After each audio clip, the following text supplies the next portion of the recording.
Szeretettel köszöntök én is mindenkit ezen a mai estén, amikor is, ahogy Farkis Tíme a kolléganő mondta, az olasz irodalmat, illetve az olasz kultúrát egy picit az egyetem falain kívül a város felé is szeretnénk megnyitni. Ezért is választottam előadásom témájául egy olyan, azt gondolom, hogy könnyed és könnyen emészthető témát, ami nem más, mint az esküvők, illetve azon belül is a reneszánsz Itáliában tartott esküvők.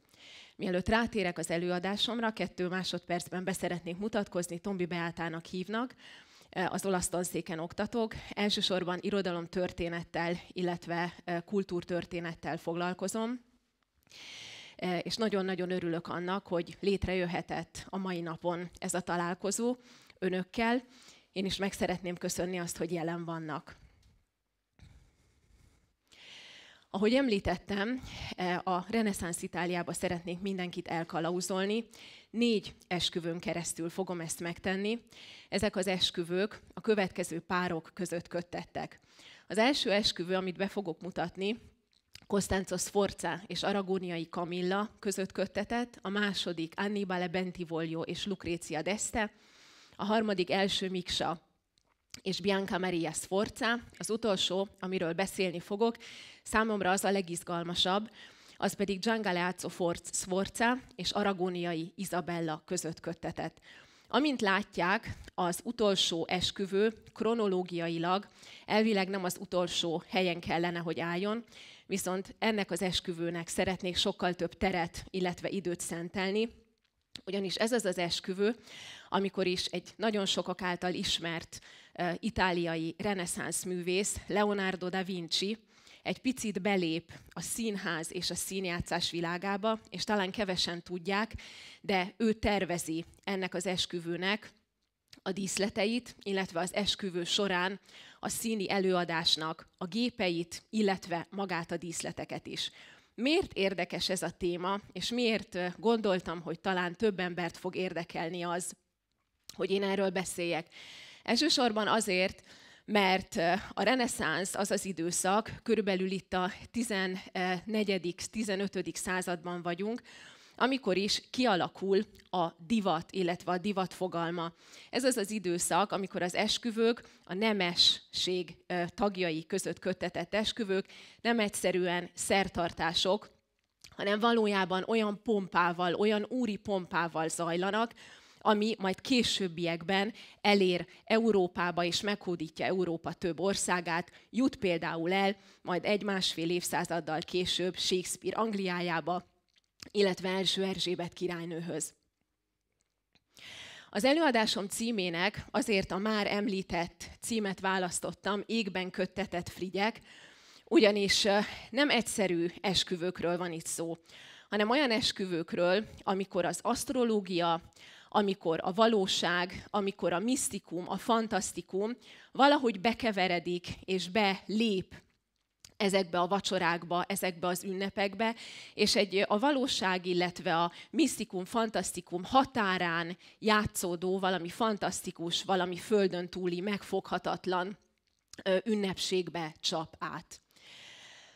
Miért az asztrológia, és miért égben köttetett frigyek? Nagyon fontos azt tudni, nagyjából a 14., ahogy már említettem, 14.-15. században vagyunk, amikor is Itáliában a humanizmus már szárnyát bontogatja, már a reneszánsz is valahol ott van a levegőben, és ugye tudjuk, hogy mind a humanizmus, mind a reneszánsz nagyon erősen antik gyökerekből táplálkozik, és ugye az ókori görögök, rómaiak, illetve arabokon keresztül az asztrológia, a csillagok, a csillagjóslás tudománya nagyon szépen befurakszik Itáliába, és egyrészt az egyetemeken tudni kell, hogy már a 13. századi egyetemeken kötelező és bevezetett a curriculum része, a csillagászat, az asztrológia. Érdekes, nem csak a filozófia tanszékeken, és nem csak a filozófia tudományokban, hanem az orvostudományokban is kötelező. Nagyon fontos volt a sebészek számára, az orvosok számára akkor még, hogy állnak a csillagok, mikor kell elvégezni egy műtétet. Ugye ez az az időszak, amikor a tudomány, illetve a filozófia, a tudomány, illetve a hétköznapi élet nincs még olyan erősen elválasztva egymástól, mint amire majd a 18.-19. század során sor kerül. Tehát ugye befurakszik az asztrológia, és jelen van az udvarokban, jelen van az egyetemeken. Egyrészt ugye az asztrológiának szerepe van a gyógyászatban, ahogy már említettem. Nagyon fontos nézni az udvari orvosnak, hogy állnak a csillagok, viszont az asztrológiának nagyon nagy jelentősége van a dinasztikus a dinasztia építésében. Például nézik azt, hogy milyen csillagállásnál kell háborút indítani, milyen csillagállásnál kell adott esetben esküvőt szervezni, illetve mikor kell azokat a bizonyos frigyeket megköttetni. És nem véletlen, tehát amikor olyan sok apró szegmensében jelen van az asztrológia, a csillagok és a csillagászat, a reneszánsz ember, illetve a 14.-5. századi ember életében, nem véletlen, hogy vissza fognak ezek köszönni az esküvőknek a tematikájában. Tehát nem csak akkor, amikor meghatározzák, hogy az adott esküvő ekkor vagy akkor kell, hogy megtörténjen, hanem az esküvő tematikájában is jelen van, és ezt nagyon szépen be fogom mutatni, jobban mondva remélem, hogy nagyon szépen be fogom mutatni az adott esküvőkön keresztül. Milyenek is ezek az esküvők? Amikor a reneszánszban főúri esküvőkről beszélünk, nem egészen egyszerűen arról van szó, hogy van egy egyházi szertartás, aztán van egy lakodalom, esznek, isznak, és aztán mindenki megy a maga dolgára, hanem ahogy már említettem, pontosan azért, mert ez az az időszak, amikor a divat, amikor a díszlettervezés, amikor a szebbnél szebb bútorok bejönnek a hétköznapi életbe, akkor az esküvőknek is valamiféle különleges, valamiféle plusz szerepet szánnak. Ezek az esküvők tehát nem egy-egy napig, vagy nem 1-2 óráig tartanak, hanem borzasztó hosszú napokon, heteken, de majd látni fogjuk azt, pont az utolsó esküvő kapcsán, a Galeazzo esküvője kapcsán, hogy egy évig ott nyilvánvalóan van egy történelmi, van egy nagyon komoly politikai indok is a háttérben, de nagyon sokáig tartanak. Pontosan azért, hogy kiélvezzék az emberek azt a pompát, kiélvezzék a mulatságokat, mert nem egyszerűen arról van szó, hogy 2 ember összeházasodik, hanem ebben az időszakban az a város, vagy az az udvar, ahol az esküvő megköttetik, pompába borul, az egész városban, minden téren, minden kapunál, minden utcában énekesek, táncosok szórakoztatják az embereket, és gyönyörű, szép színdarabokat adnak elő. Azt is mondhatnánk, pontosan ebből kifolyólag, hogy a reneszánsz esküvők egyfajta színjátszások, egyfajta színdarab minden reneszánsz esküvő, és azok a könyvek, azok a kéziratok, amelyek fennmaradnak, mind ezt bizonyítják. Erről majd a későbbiekben beszélek. Tehát feljegyzések készülnek ezekről az esküvőkről, feljegyzések készülnek a különböző felvonulásokról, rendezvényekről. Ennek több oka van. Egyrészt diplomáciai okokból, nyilvánvalóan azáltal, hogy egy főúr szeretné megmutatni magát a külvilág felé, hogy milyen gazdag, mennyire boldogok ott az emberek, ennek van egy politikai üzenete is. Szeretné mutatni azt, hogy őtőle félni kell. Itt sokan vannak, gazdagság van, hogyha adott esetben háború törne ki, akkor ők meg tudják védeni magukat. Viszont van ennek egy másik oldala is, ami a szórakoztatásra összpontosul, mert ezekből a feljegyzésekből kis könyvek fognak születni, és ebből kifolyólag pedig egy új műfaj is születik a Quattrocentóban, ez pedig nem lesz más, mint a livre, ami a könyvecske, libretto, piccolo libro, ugyanis ezek a kéziratok nem egyszerűen kódexek formájában, hanem önálló kiadványok formájában is megállják a helyüket. Borzasztó nagy sikerük van. Mindenki szereti olvasni azt, hogy mi történt ennél vagy annál az udvarnál. Mindenki szereti megtudni azt, hogy mit ettek, hogy mit ittak, hogy érezték jól magukat, milyen színdarabok voltak. Egyébként csak zárójelben mondom, borzasztó nagy kutatási potenciál van abban, hogy ezeket a kis könyvecskéket olyan szempontból is kézbe vegyük, tanulmányozzuk, hogy megnézzék pontosan azt, hogy zajlott egy-egy adott színdarab, hogy zajlott egy-egy adott hangverseny, egy-egy adott énekverseny. Ugye ezek a kis könyvecskék, ahogy említettem, Itáliában születnek, és Itáliából indulnak majd hódító útjukra, de nagyon szeretik őket egész Európában, kvázi sikerkönyveknek is mondhatjuk őket. Tehát ebből azért kiderülhetett, hogy a házasság a reneszánsz Itáliában nem magánügy, hanem közügy. Nagyon fontos és meghatározott protokollal, nagyon pontos és meghatározott sorrenddel. A házassági eljárásnak 3 szakasza van. Ugye van egy előzetes személyes megállapodás, aztán a házassági szerződést aláírják, nagyon-nagyon fontos pontja minden egyes esküvőnek, aztán az egyházi szertartás, majd pedig az ünnepség sorozatok és a vacsora.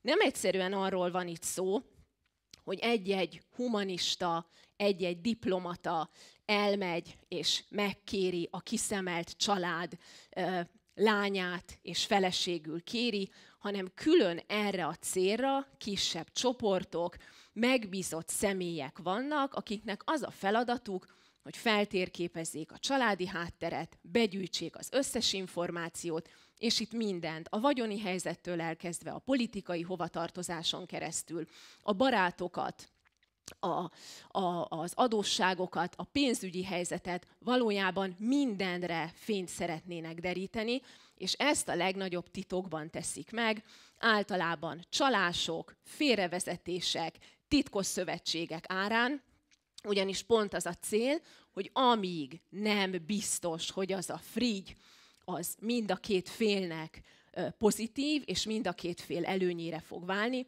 addig nem beszélnek az adott frigyről.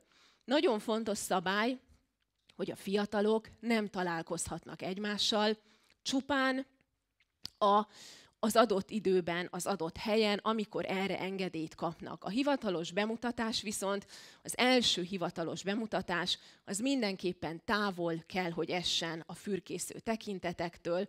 Az általában egy-egy komorna, egy-egy felügyelő jelenlétében történik meg. És akkor elérkeztünk az első esküvőhöz, amely Costanzo Sforza és Aragóniai Camilla között köttetett. 1475-öt írunk, és Pesáróban vagyunk. Ahogy már említettem, a legtöbb esküvőről maradt fent egy valamilyen kéziratos formában, valamilyen emlék.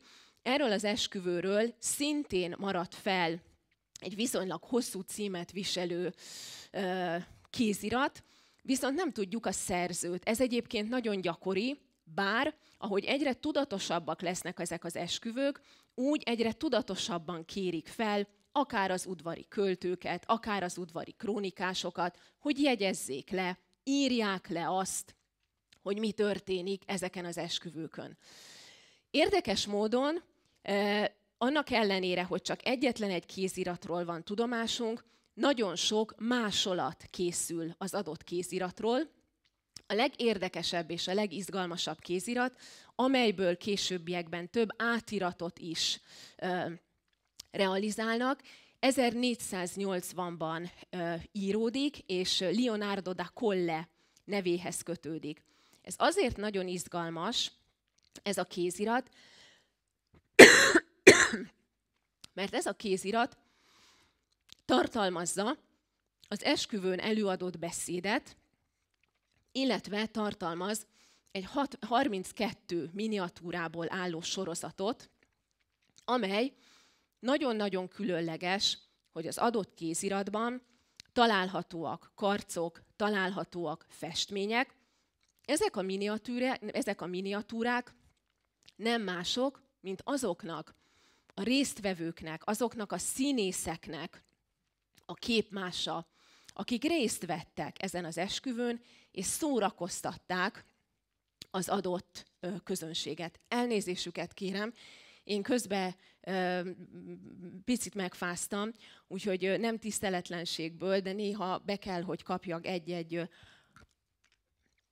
cukrot, hogyha nem szeretnénk azt, hogy itt köhögésbe fulladjon az előadásom, de próbálok tovább menni.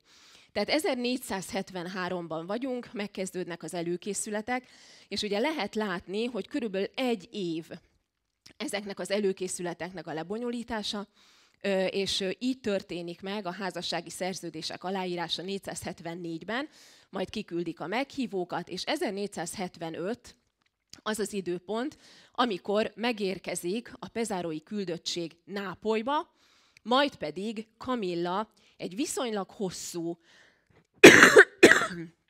több napon, majd egy hónapon keresztül utazik, elkezdődik az utazása Nápolyból Pezáróba. Ugye itt lehet látni Nápolyból egészen föl Márke tartományig tart ez az út. Ez egy nagyon viszontagságos és nagyon nehéz út, míg végre megérkezik.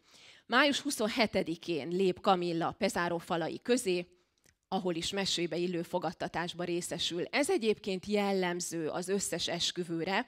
Az a pillanat, amikor is megérkezik a mennyasszony, illetve a mennyasszony jelölt az adott városhoz, ott őt már várják színészek, énekesek, udvarhölgyek, édességgel kínálják, gyümölcsökkel kínálják, és ez az a pont, ahol megkezdődik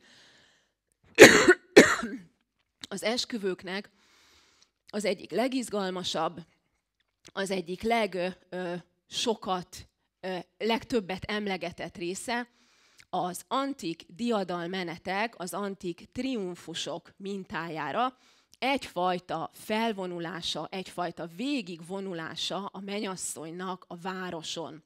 Ez egy borzasztóan látványos esemény, nagyon sok festmény, nagyon sok miniatúra maradt fent ezzel kapcsolatban. Adott esetben, ugye itt kifejezetten a pezárói esküvőről beszélek, ugye itt egyfajta allegorikus körmenet víziója idéződik meg, amikor is az erkölcsösség allegóriája hófehér ruhába öltözött fiatal lányok indulnak a mennyasszonnyal, és indul az ifjú pár egy baldahín alatt keresztül a városon. A menet a fő térig, illetve a palotáig megy, ahol is a leírások szerint ugye a szökőkútból vörös és fehér bor folyik, ez megint a gazdagságot, a pompát, a luxust jelképezi. A vacsora a palota nagytermében, a vacsorára a palota nagytermében kerül sor, teljesen átalakulnak ezen esküvők alkalmával a paloták is. Kívülről is, belülről is. Erről majd a későbbiekben részletesebben is fogok beszélni. Ezt szeretném itt kiemelni, hogy a nagy terem, ami ugye kvázi egy normál terem, tulajdonképpen 2 emelvénnyel fog gazdagodni, mind a 2 oldalon, ahova értelemszerűen a diplomaták, a meghívott vendégek, a nemes vendégek fognak ülni. És ami az izgalmas, és itt jön be a képbe egy picit az asztrológia, a mennyezetet egy kék selyemmel vonják be, a kék selyemmen pedig a bolygók, a csillagjegyek, a csillagképek fognak helyet kapni, és ami még izgalmasabb, hogy a leírások szerint valamiféle gépezet, de erről nem szól pontosan egyik leírás sem, valamiféle gépezet kerül a nagyterem közepére, amely a paradicsomot ábrázolja, és a paradicsom kapuján jön és megy a hold, illetve a nap. És azt kell elképzelni, hogy ezt az amúgy is nagy termet, több tükör, a leírások szerint 2000 tükör az, ami erősíti a fényhatásokat. El lehet képzelni, hogy micsoda földön túli világosság és micsoda földön túli pompa az, ami fogadta a vendégeket. Ugye nem egyszerűen arról van szó, hogy megjelenik egy gépezet, alászállnak különböző hírnökök az égből, akik felajánlják hogy a bolygók segítik a Frigyet, segítik a házasságot, és ez a tematika folytatódik a későbbiekben is. A vacsora során ugyanis két nagy részre, két nagy oszlopra fog támaszkodni a vacsora, az egyik a nap jegyében, a másik pedig a hold jegyében. Ugye a nap jegyében meleg italokat, édesborokat, a hold jegyében pedig hideg italokat, száraz borokat szolgálnak fel, és mindkét rész ugye 6-6 kisebb egységre tagolódik, nyilván ez a vacsorának a különböző részei, és így jön ki a 12 csillagjegy. Egy nagyon pici leírással készültem, csak azért, hogy érzékeltessem azt a fantasztikus gazdagságot, ami ezeken a vacsorákon, illetve ami ezen a vacsorán is jelen volt. Ugye a vacsora elején a füge, a cseresznye, a bor, a tej, a bodzafánk, tényleg ami szemszájnak ingere. Ezt követően viszont, és ez az én fordításom, amit szeretnék önökkel most megosztani, ezt követően pedig valami fantasztikusan megkoreografált vacsora elem kezdődik. 2 ezüst medencében egy-egy főtt páva ágaskodott, mindkettő tollasan, mintha élnének. A farktollaik pedig legyezőszerűen ki voltak hajtogatva, csodás látványt nyújtva ezáltal. Az egyik csőrében valamilyen illatszer, a másiknak pedig valami illatos anyag volt, amely úgy égett, mint a gyertya.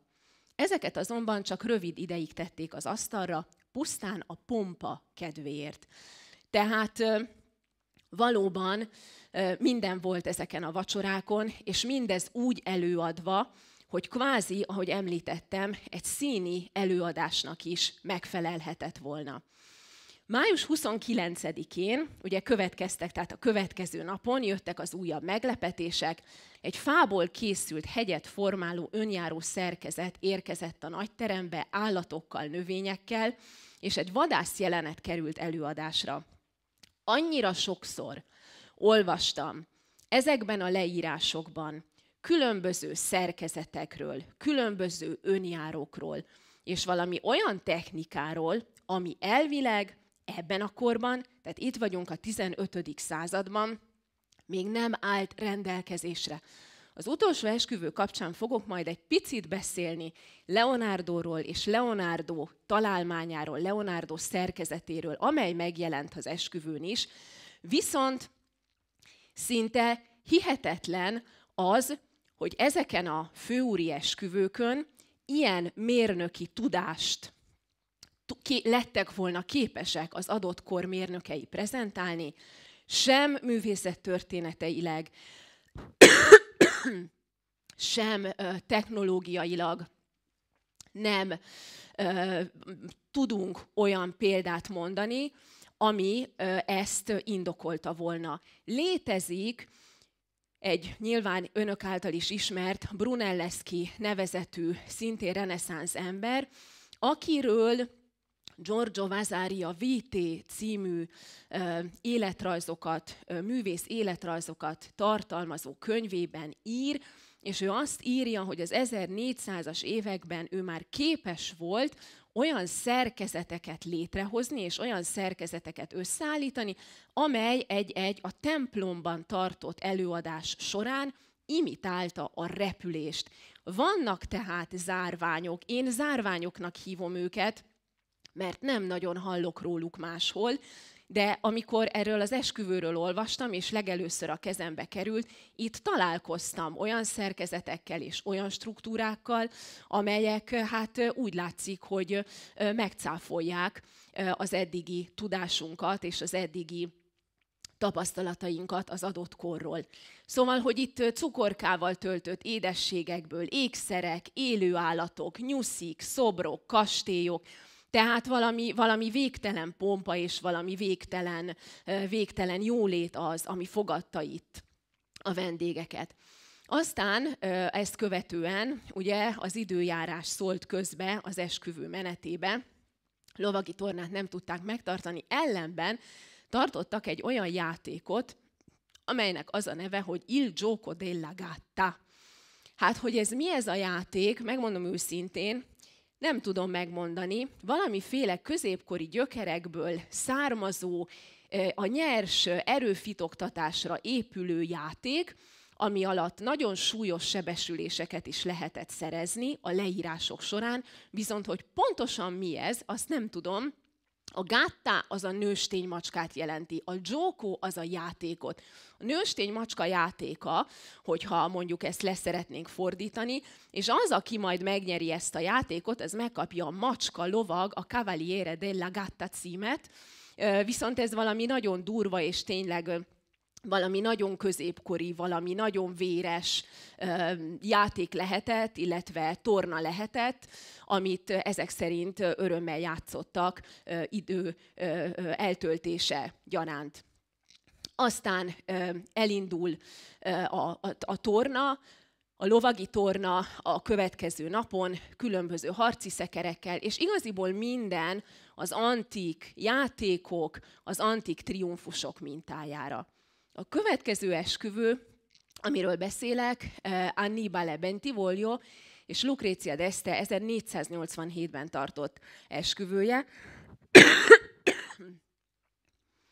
Nagyon sok feljegyzés készül erről az esküvőről, azért, mert a Bentivoglio udvar már nagyon tudatosan kérte az irodalmáraikat, a költőiket, többek között Naldit, arra, hogy írjanak és jegyezzék le az utókornak mindazt, ami az adott esküvőn történt, de Naldo Naldin kívül Giovanni Sabadino degli Aretini is jelen volt, aki ugye nem csak költő humanista volt, hanem a Bentivoglio család közeli barátja is, és a Himenius Bentivolus című költemény az esküvő nagyon pontos és nagyon részletes leírását tartalmazza. Mint minden költemény, ez is az elején értelemszerűen a Bentivogliók dicsőítésével kezdődik. Miért?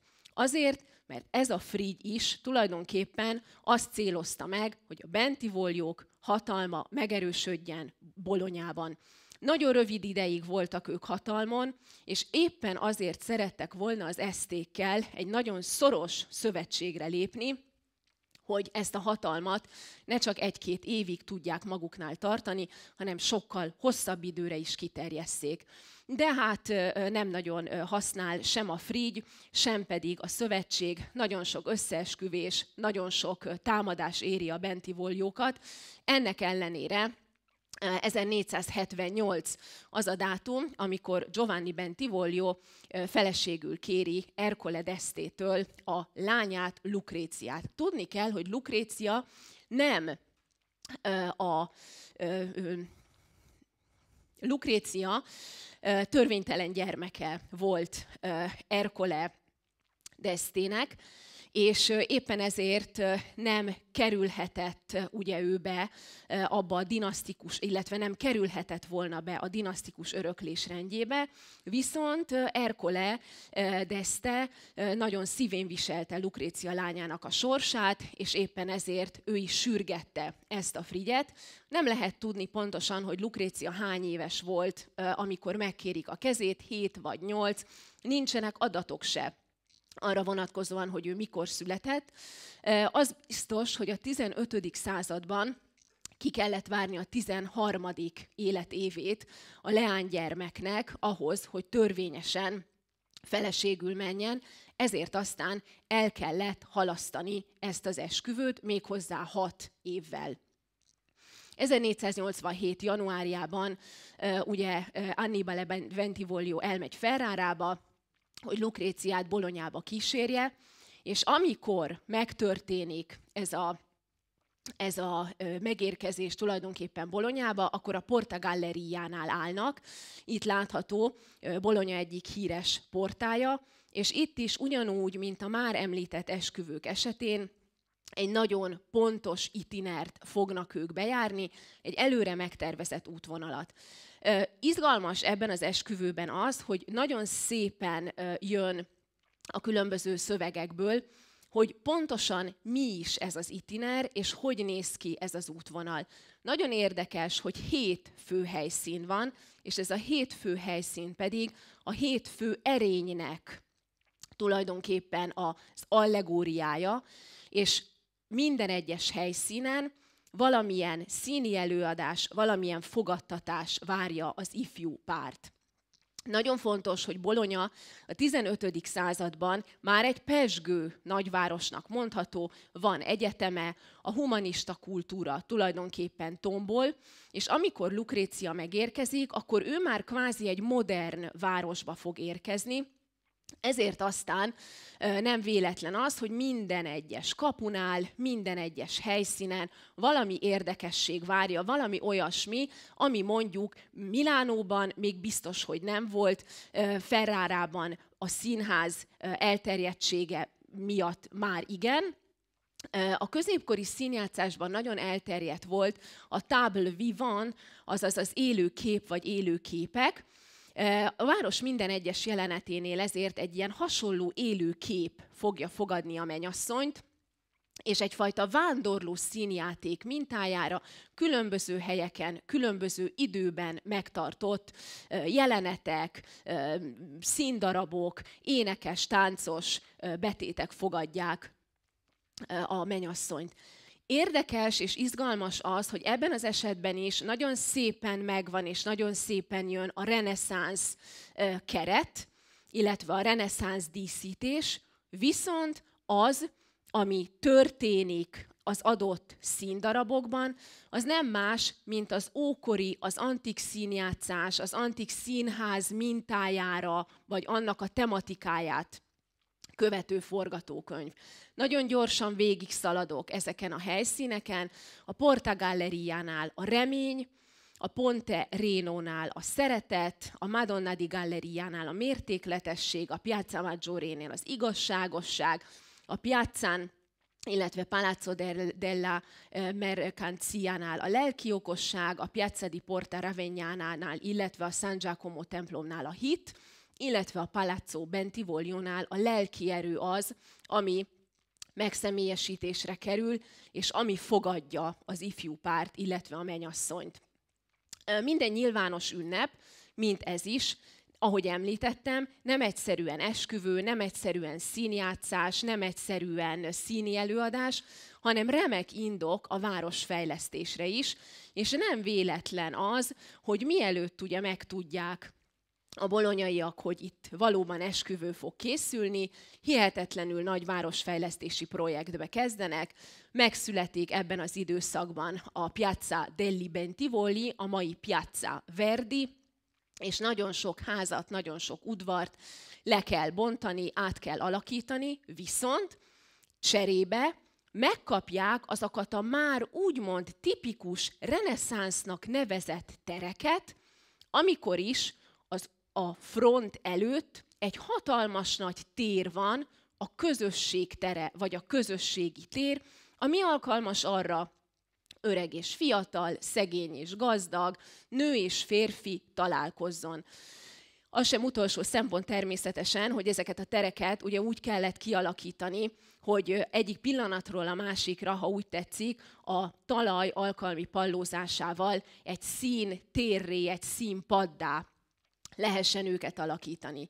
És hát január 30-án kezdetét vesznek a lovagi tornák, a párbajók, a gólyalábasok, az utcai előadások sora, ami nagyon izgalmas, nem csak ennél az esküvőnél, hanem általában a reneszánsz esküvőknél, hogy az utcafront egy dekort kap, általában homokból, gipszből, fából, valamiféle fiktív frontot csinálnak, tesznek az utcafront elé, pontosan azért, hogy egy olyan teret alakítsanak ki, amely alkalmas arra, hogy adott esetben díszletként is funkcionáljon, tehát azok a házak, azok a templomok messze nem úgy néznek ki az esküvő idején, illetve az ünnepségek idején, mint mondjuk előtte, illetve az azt követő időszakban. Az esküvőt a Bentivoglio palota nagy termében rendezik, nagyon sok órán keresztül tartó vacsora. Hát itt is a vacsorákat különböző intermezzok szakítják meg, élő állatok jönnek elő, cukorkapalotákból, madarak, nyuszik, a leírás fantasztikus és borzasztóan pezsgő, tényleg az ember ezeket a szövegeket olvassa, valóban ott képzeli magát egy reneszánsz esküvőn. És ami, ahogy említettem, akár kutatási szempontból is egy nagyon izgalmas és még feltáratlan terep, az, hogy a vacsorát követően ebben az esetben is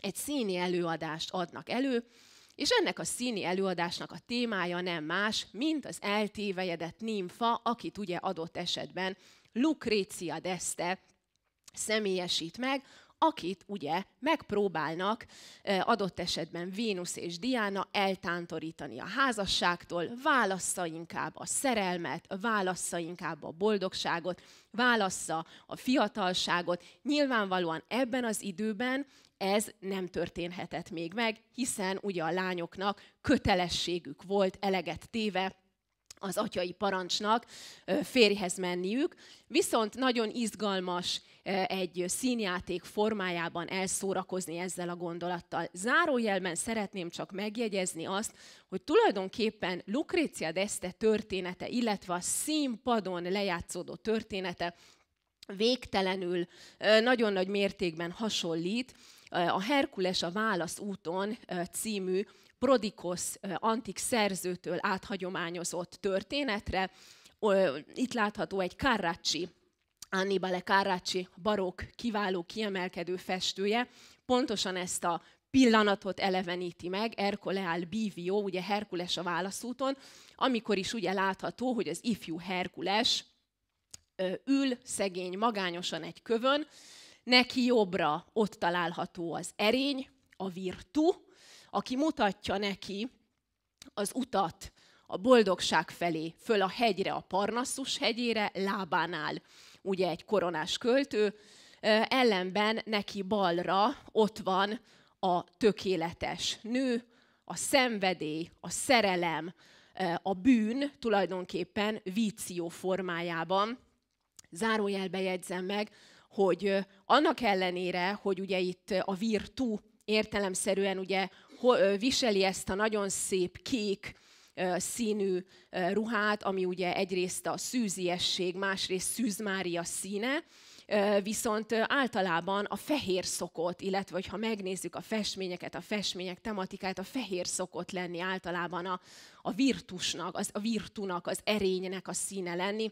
Ebben az esetben itt van egy érdekes csere, egy érdekes váltás.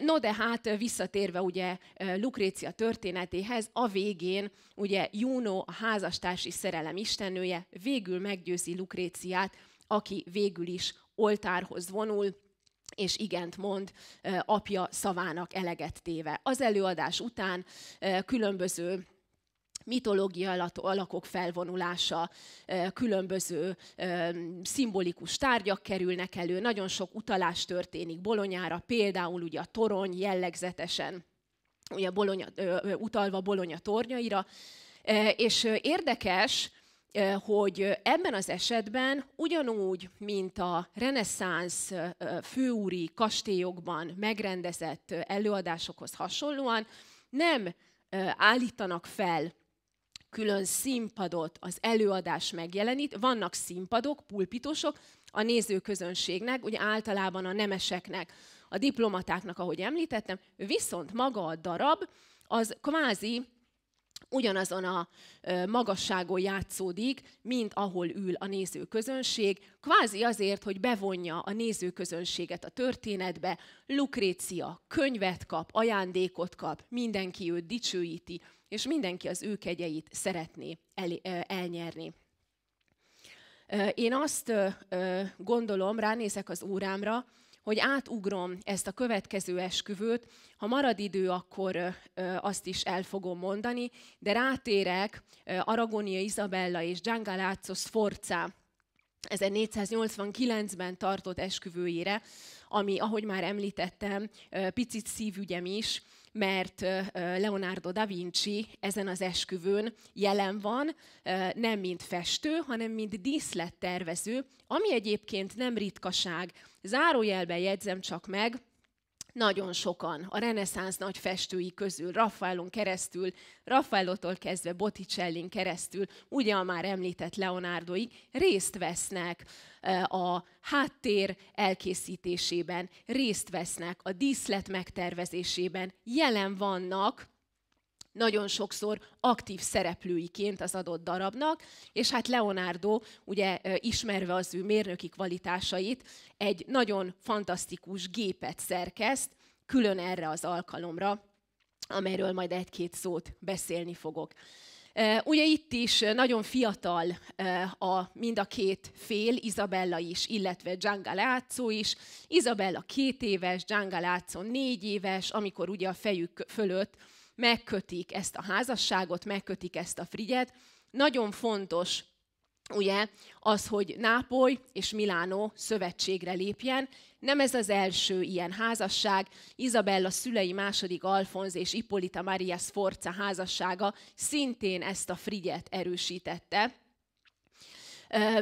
A házasságot az apai nagypapa sürgeti, pontosan, ahogy említettem, azért, hogy politikai okokból megtörténjen ez a házasság, és mind a két, tehát az északi, illetve a déli, Itália északi, illetve déli részén található udvarok is megerősödjenek. Az esküvő kvázi folyamányaként nagyon sok olyan terület kerül a Sforzákhoz, lent délen, ami ugye nekik nagyon-nagyon fontos, például Bari, Modugno, Palo del Colle, amelyek ugye a hatalmuk megszilárdítását segítik. 1488. november 25, egyébként zárójel, nem tudom, hogy észrevették-e, vagy megfigyelték-e, minden esküvő télen van. Tehát általában novemberben, januárban történik meg konkrétan az esküvő, az előkészületek azok valószínű, hogy nem valószínű, nem nyilvánvalóan ugye hamarabb elkezdenek már folyni a maguk útján, viszont maga az esküvő az mindig, minden esetben télen van. Egy borzasztó nagy 400 fős kíséret indul Nápolyba, hogy a Frigy létrejöjjön. Nincs jelen a házassági szerződés aláírásánál egyik fél sem. Ez nagyon-nagyon gyakori. Vagy egy megbízott humanista, vagy egy diplomata, vagy egy családi barát képviseli általában a feleket. Viszont december 30-a az a dátum, amikor is Isabella elindul, és egy nagyon hosszú és viszontagságos hajóút során elindul, és megérkezik Nápolyból Genovába. Január 17-én partra száll, viszont nagyon megviseli az út, nagyon sokat betegeskedik. Ennek azért lesz majd a későbbiekben nagyon fontos funkciója, mert hogy a gyermekáldás nagyon nehezen érkezik, és ezt is valamiféle politikai okoknak, valamiféle összeesküvés elméletnek szeretnék felfogni, illetve azt látnak az érintettek a háttérben. Valószínű, hogy csupán arról van szó, hogy Isabella olyan súlyos betegséget szedett össze ez alatt a hajóút, ennek a hajóútnak a során, hogy valószínű, hogy nagyon nehezen tud csak regenerálódni. Január 17-én partra száll, aztán január 25-én van egy borzasztó nagy ünnepség, erről nagyon-nagyon sok leírás van Tortonában, ahol a püspöki palotában szintén színdarabbal, énekkel, tánccal gazdagított mulatság, illetve est veszi kezdetét. Utána elindul a hercegi pár Vigevánóba, aztán megérkeznek Milánóba, Porta Ticinézéhez, ahol ugye megfogadják nyilvánvalóan a párt, és elindul a már említett felvonulás. Ez a felvonulás, ugye ez a triumfus az, ahova már a nagybácsi Ludovico il Moro, akit talán többen ismernek, és akinek ugye a figurája, akinek az alakja sokkal jobban beírta magát a történelembe, mint az összes többi Sforza, megérkezik, és ő is részt vesz ezen. Itt is nagyon-nagyon sok városrendezési projekt történik, ideiglenes utcarendezések, a Dómtér teljes mértékben átalakul, És itt szeretnék egy pici, szintén Leonardohoz kapcsolódó kitérőt tenni. Ugye tudjuk, hogy Leonardo miután elhagyja Firenzét, vagy azért, mert elüldözték, vagy azért, mert ő maga szeretett volna elmenni. Az a lényeg, hogy ott hagyja a Medicieket, elmegy ugye Milánóba, ugye először úgy, mint mérnök, de aztán, és ugye a Sforzáknak elsősorban, mint mérnökre van szüksége Leonardóra, viszont aztán kiderül, hogy neki építészeti kvalitásai is vannak, nagyon szépen fest, nem mellesleg, viszonylag ügyesen rendez is különböző darabokat, és itt például Leonardónak az egyik terve látható, amivel ő is hozzá szeretett volna az utcakép, illetve a városkép átalakításához járulni. És hát megérkezünk a Castello Sforzescóba, ugye a Sforza kastélyba, ami az esküvői vacsora színtere lesz.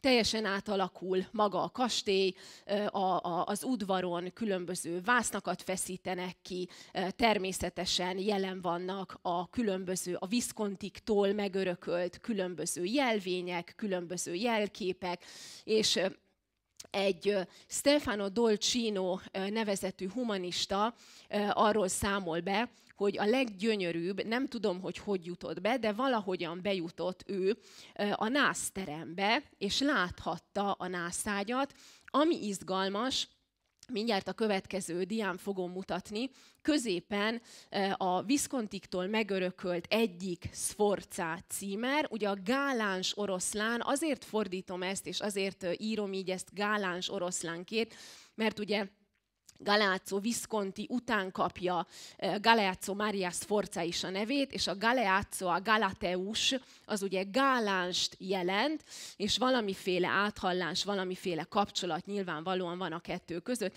És itt van ez a nagyon izgalmas embléma, ugye egy oroszlán, akinek a fejét sisak borítja, nem lehet tulajdonképpen látni, és van két vödör, amit valamiféle mirtuszágon tart. Hogy pontosan mit jelent ez az embléma, ennek még nem sikerült utána járnom, de borzasztóan nyilvánvalóan azon túl, hogy az oroszlán az erő, a mirtuszág, ugye megint a béke, de hogy pontosan a vödrök mit jelentenek, ennek még nem sikerült utána járnom, de nagyon érdekel engem is. Az a lényeg, hogy itt is megkezdődik egy végtelenül hosszú triumfus, egy végtelenül hosszú nászmenet. Ami izgalmas, hogy az Ötvösök utcájában itt is egyfajta gépezetről ír a krónika, amely egy szerkezetet aktivál, és kiemelkedik aranygömbökből ez az oroszlán, ugye maga a címer, ami ugye tartja az ágat, illetve a vödröket. Aztán persze itt jelen van ámor, szavalnak, énekelnek, fantasztikus körmenet az, ami ugye itt Milánóban történik. Amikor Izabella odaér a dómhoz, ugye értelemszerűen fogadja a jó kívánságokat. Érdekes, ugye ekkor még a dóm nincsen kész, ezért aztán viszonylag könnyű volt különböző átalakításosokat eszközölni, itt is emelvényeket, díszleteket építenek, tehát teljesen megváltozik maga a belső tér, ami izgalmas, és ez szintén szokás a reneszánszban, 4.-5. században nem volt elég ez a pompa, nem voltak elegek a színi előadások, nem volt elég a körmenet, nem volt elég, semmi nem volt elég, még az, hogy mutassák, illetve fitoktassák azt, hogy ők milyen gazdagok és mennyire erősek, képesek voltak kihordani a kincstárból rengeteg kincset, rengeteg kupát, kancsót, tálakat, amelyeket mint egy múzeum kiállítottak a templomban, hogy ezzel is mutassák azt, hogy ők mennyire gazdagok, és micsoda jólét, és micsoda pompa uralkodik ebben a városban, illetve az udvarban. A krónikák azonban itt megállnak. Stefano Dolcino is abba hagyja az írást, ugyanis ezt követi az a vacsora, illetve az a színi előadás, amiről borzasztó sokat lehet tudni, viszont borzasztó kevesen lehettek ennek szemtanúi.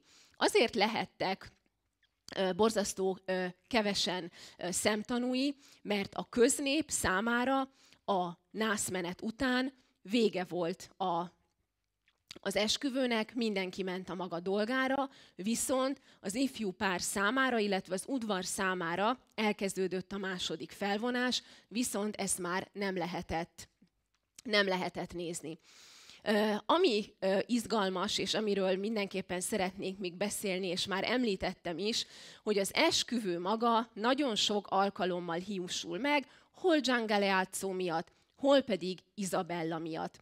Annyira sokszor mondanak már nemet, és annyira sokszor teszik át egy újabb és egy újabb dátumra az adott frigyet, hogy nem szeretné már kifizetni a hozományt a Isabellának a rokonsága, illetve a szülei, vissza akarják hívni Isabellát, és azt mondják, hogy ha nem lesz konkrét esküvő, akkor az egész frigyet tulajdonképpen megsemmisítik. Hogy miért van ez így?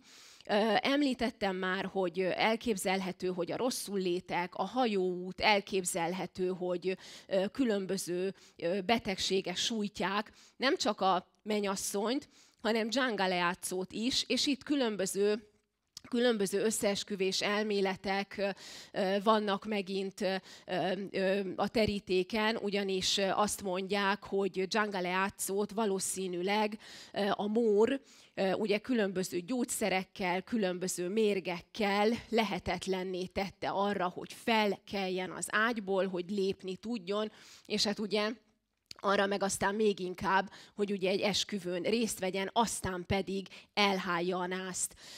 Valószínű, hogy Ludovico beleszeretett Isabellába, elképzelhető viszont, és olyat is lehet hallani, hogy amikor először találkozott Isabella, illetve Gian Galeazzo, Isabella valamilyen negatív megjegyzést tett Gian Galeazzo termetére, aki ezen megsértődött, aki aztán megint tücsköt bogarat kezdett Isabellára dobálni, és egy nagyon csúnya, nagyon apró, nagyon fekete, szurtos kislányként írja le, akihez utálat hozzáérni is. Az a lényeg, hogy eltelik egy év, és 1490. január 13-án viszont konkretizálódik, és az esküvő is létrejön, az Sforza kastélyban egy gyönyörű, szép előadást rendez, színi előadást rendez Leonardo da Vinci Ludovico kérésére, illetve Ludovico sürgetésére, ami a La Festa del Paradiso, ha úgy tetszik, a paradicsom ünnepe címet viseli, és itt újból visszaköszön az égben köttetett frigyek tematikája, és itt újból visszaköszön az, hogy az asztrológiának, a bolygóknak milyen fontos szerepük van, viszont ugye mivel a paradiso, a paradicsom, az azért egészen a keresztény kultúrkörhöz kapcsolódó fogalom, nem probléma ez, hogy az antikvitás, illetve a keresztény kultúrkör a reneszánszban együtt élnek, egyik elviseli a másikat, nagyon szép harmóniában, egymást kiegészítve, és nagyon izgalmas megoldásokkal fonódik tulajdonképpen össze. Egyrészt az antik gyökerekből építkező, másrészt pedig a keresztény kultúrkörből származó tradíció. Megtörténik az esküvő, és ugye az esküvőt koronázó, gyönyörű, szép színi előadás, ami hatalmas siker, mindenkinek borzasztóan tetszik. 3 szöveg maradt fent.